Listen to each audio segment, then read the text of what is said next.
Assalamualaikum warahmatullahi wabarakatuh. Perkenalkan, kami dari kelompok 4 ingin mempresentasikan hasil kelompok kami, yaitu materinya ideologi kultur.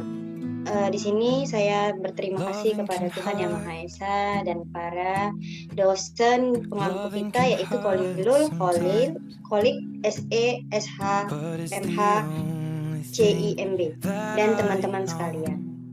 Di sini kita ada 3 yang akan membawakan materi, yaitu Arini Zanah, Priscilla Novasilayan, Sumaya saya sendiri. Oke, slide-nya. Yang pertama itu ideologi kultur.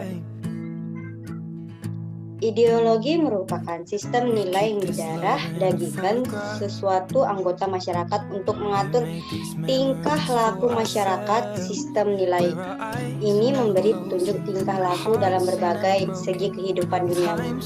Ideologi penjelmaan dari suatu hasil konsensus bersama dari berbagai kelompok tentang realita yang hidup dalam masyarakat.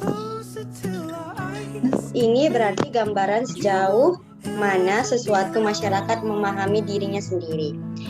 Pancasila pada hakikatnya bersifat humanistik karena memang Pancasila bertolak dari hakikat dan kedudukan kodrat manusia itu sendiri.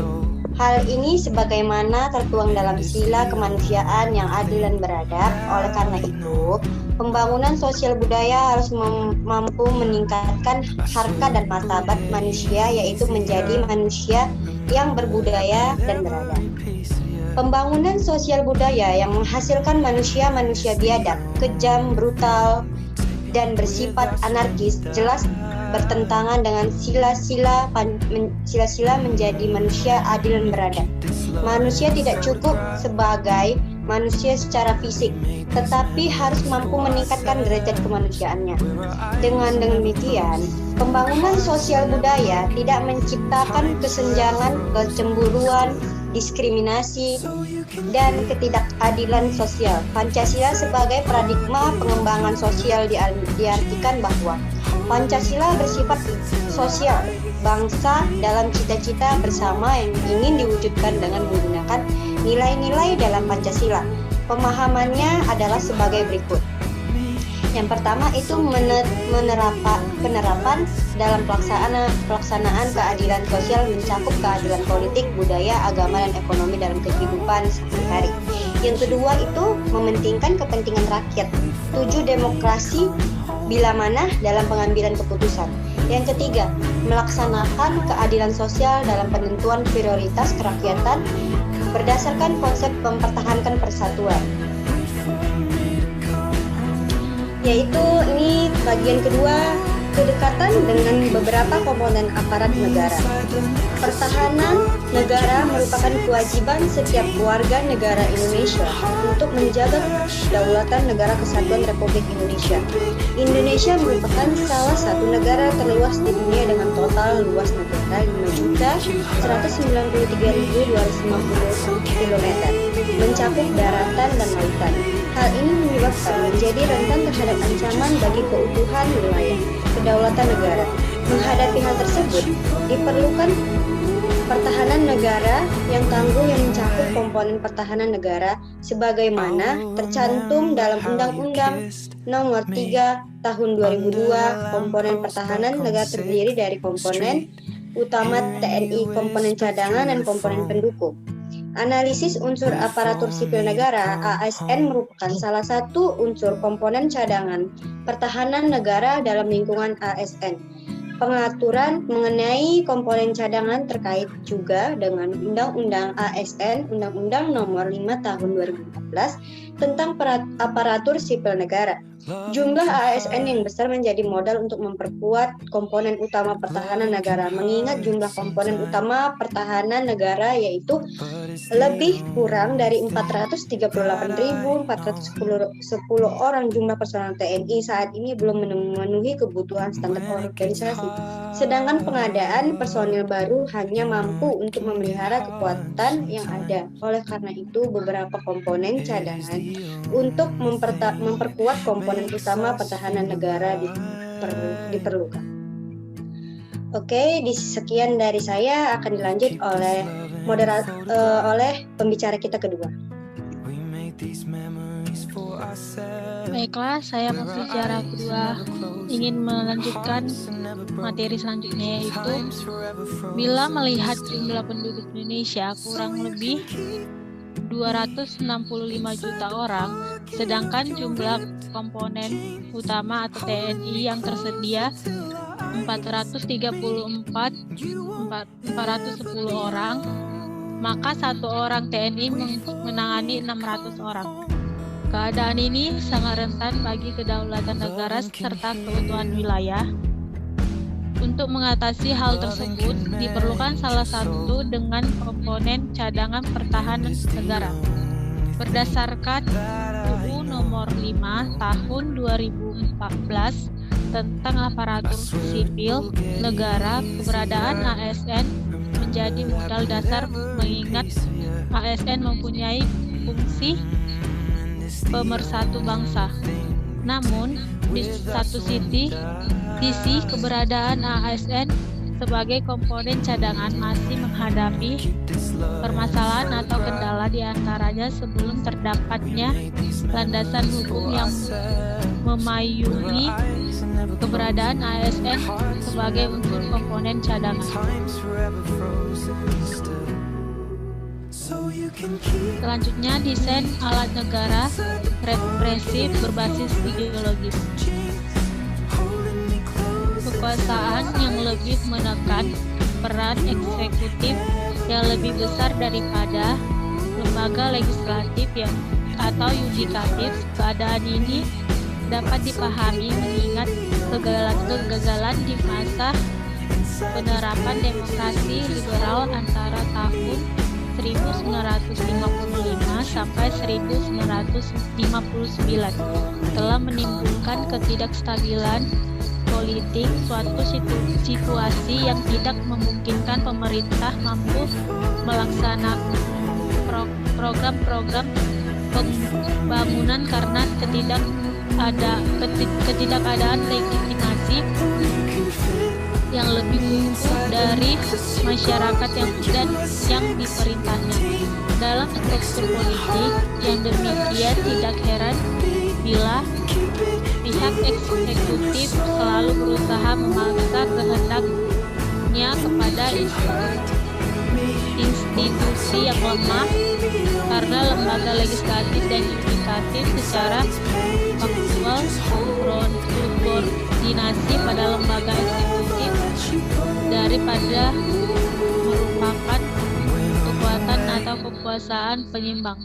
Kekuasaan pada dasarnya adalah suatu dinamika yang selalu berubah-ubah besarnya karena adanya proses penimbulan serta proses pengurangan dalam interaksi antar pusat kekuasaan yang ada.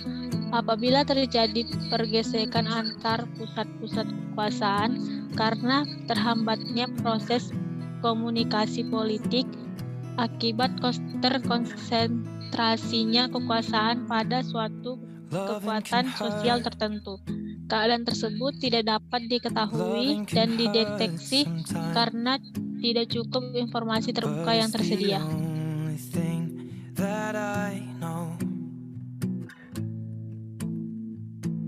Indikasi pergesekan tersebut seringkali hanya akan tampak secara samar-samar apabila di antara kekuatan sosial yang sebenarnya tidak potensial secara politik tetapi mampu menimbulkan gejolak atau berekspresi secara vokal. Hal ini mungkin terjadi karena adanya dukungan terselubung dari salah satu pusat kekuasaan. Menurut Foucault, dalam Julianus 2008, dalam kehidupan nyata disadari atau tidak bahwa di dalam bahasa terkandung pergulatan dan pertarungan kepentingan ideologis, sebab dipandang sebagai suatu yang tidak netral dan tidak universal. Bahasa menjadi terikat oleh waktu, tempat, dan konteks pergulatan historis politiknya sendiri-sendiri, sehingga bahasalah yang melahirkan wacana atau diskursus sebagai suatu yang niscaya bersifat politik.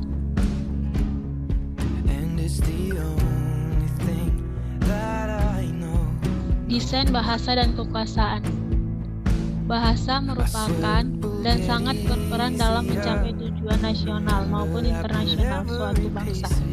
Bangsa membentuk suatu ikatan sosial melalui interaksi dan proses saling mempengaruhi penggunaannya. Disebutkan pula bahwa penyebaran bahasa di dunia menunjukkan bahwa bangsa tersebut telah menguasai terikat dengan bahasa Indonesia pada zaman penjajahan Jepang. Pengarahan segala orang dan tenaga dari bangsa Indonesia dalam sebuah peperangan membuat bangsa Jepang menggunakan bahasa Indonesia untuk propaganda guna mencapai tujuan dengan cepat. Saat itu, dengan menyisihkan bahasa daerah, penggunaan bahasa Indonesia mencapai masyarakat sampai ke pelosok desa-desa di pegunungan dan pulau-pulau terpencil. Menurut Hubert Marcus mengatakan bahwa perkembangan bahasa saat ini sudah dibatasi pengertian-pengertian istilahnya dan diartikan buat kepentingan penguasaan dan penguasaan. Hal tersebut antara lain dapat dilihat pengguna bahasa dan pada surat kabar hanya menggunakan kalimat dengan struktur yang membuktikan untuk siapa yang menjadi berita. Selanjutnya saya serahkan kepada teman saya Ari Wijaya.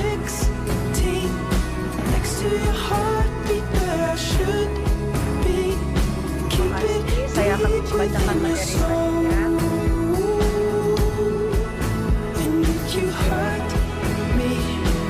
Relasi antara bahasa dan kekuasaan jauh lebih luas ketika kekuasaan tidak hanya dinilai sebagai kuasa negara atau kekuasaan politik semata. Kekuasaan bisa dimaknai sebagai dominasi.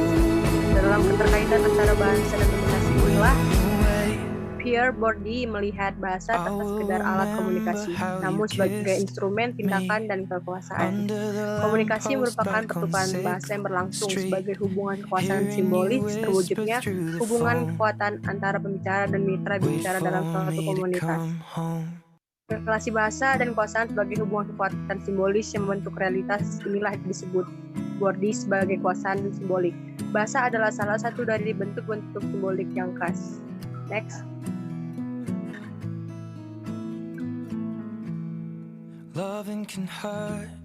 Jadi kesimpulannya adalah salah satu sistem isyarat yang paling penting bagi manusia adalah bahasa.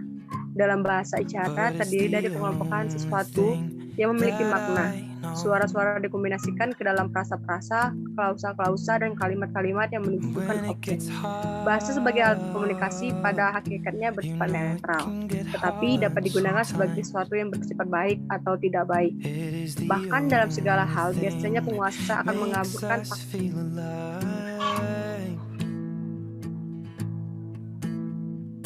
yang tidak menyenangkan masyarakatnya.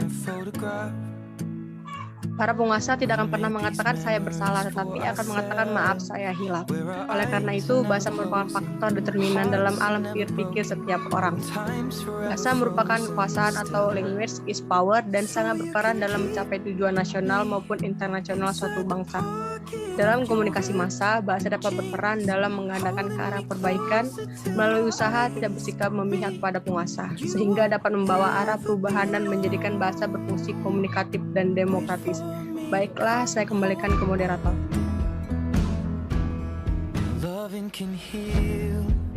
Oke, itu dari sekian dari presentasi kami. Apabila ada salah kata atau salah pengucapan, kami meminta maaf. Oke, dari sini kami tutup presentasi kami. Wassalamualaikum warahmatullahi wabarakatuh.